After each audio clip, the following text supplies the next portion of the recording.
What's up?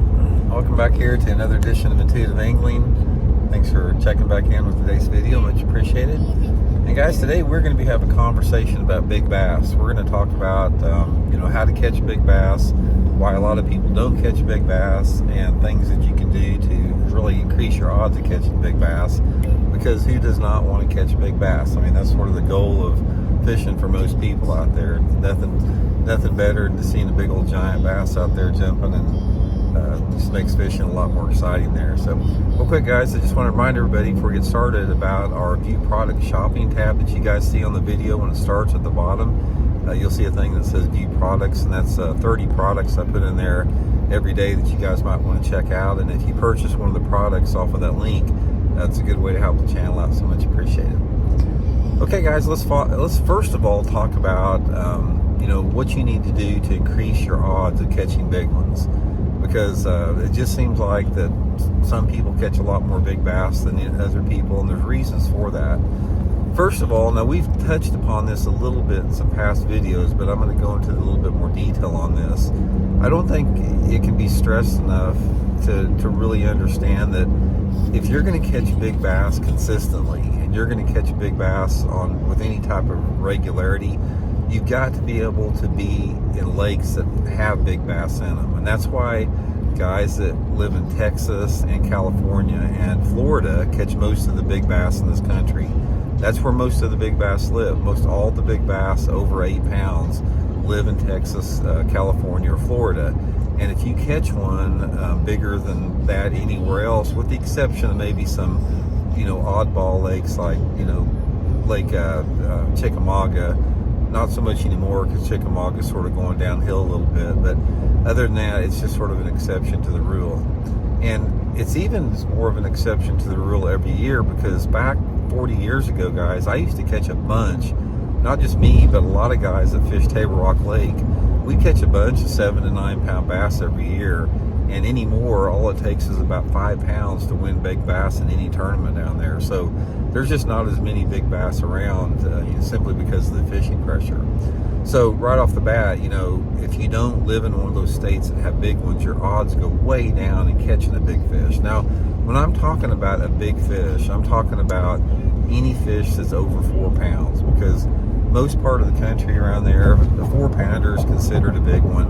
Now, a lot of you guys will say, oh, 4 pounder is no big deal. Well, yeah, it is. A 4 pounder is a big deal in a lot of part of the country. So let's talk about what you need to do to target those big fish like that, over 4 pounds. First of all, there's couple different variables. Another way that you can up your percentage of catching big ones is fishing the time of the year that you can catch the big ones and the big ones are biting. For the most part, most of the big bass are caught during the pre-spawn, which is anywhere between January to April in most parts of the country.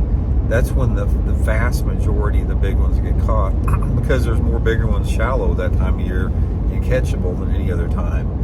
Any other time of the year, it gets tougher to catch big ones, but that's the key time. So try to focus in the pre-spawn. And number 2, guys, is you have to fish the lures that produce big ones.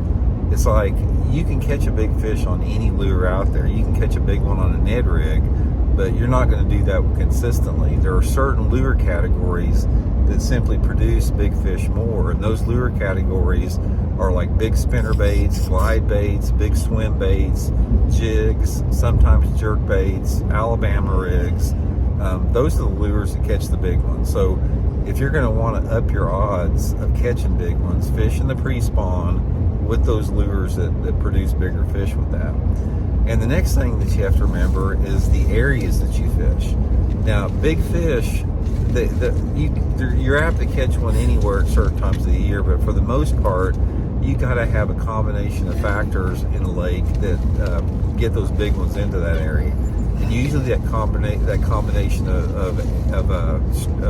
of structure and cover is having some type of cover fairly close to deep water. Now, it doesn't have to have deep water right there, but for example, like a brush pile on a main lake point would be a really good spot, because you got cover next to deep water. Any type of a channel swing like that, drop offs close to deep water. Big fish do not like to live shallow unless they have to, and they have to when they're spawning.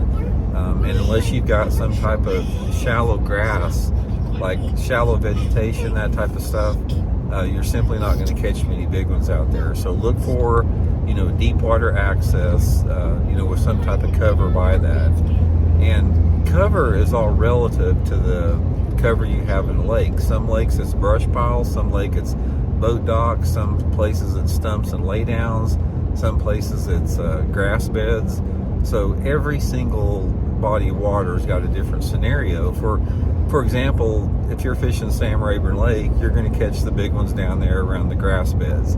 If you fish Table Rock Lake here in Missouri, you're going to catch the big ones usually on channel swings and points next to deep water. If you fish Lake Okeechobee, you're going to catch the big ones down there flipping matted vegetation or flipping reeds or something like that for the most part. So, use the right lures in the right places at the right time of year, and your odds of catching big ones go way up with that. But the main thing is, like I said, you've got to fish for them. If you don't specifically target big fish, the big fish that you catch are going to be few and far between and a rarity. And all those guys, like, big bass experts like Oliver and I, the reason those guys catch big ones is they fish where big ones live, and they fish the baits that big ones go after. And that's the big key with that. So anyway, hope it helps out, guys. We'll talk later. See you.